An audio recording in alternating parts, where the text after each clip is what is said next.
বন্ধুরা আজকে আমি এই হেলেঞ্চা বা হিঞ্চে শাক দিয়ে পকোড়া বানাবো। তোমরা ভিডিওটা কিন্তু দেখবে। আমি এখন এই শাকগুলো বেছে ফেলবো।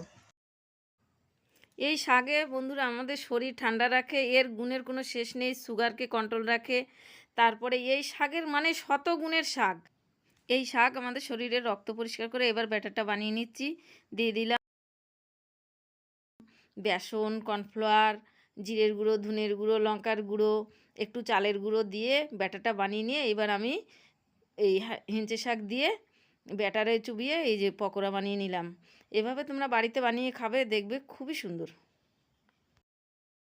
তোমরা এভাবে বানাবা, খাবা, মাধবীর পাশে থাকবা। খুব ভালো হয়েছে, সুন্দর হয়েছে,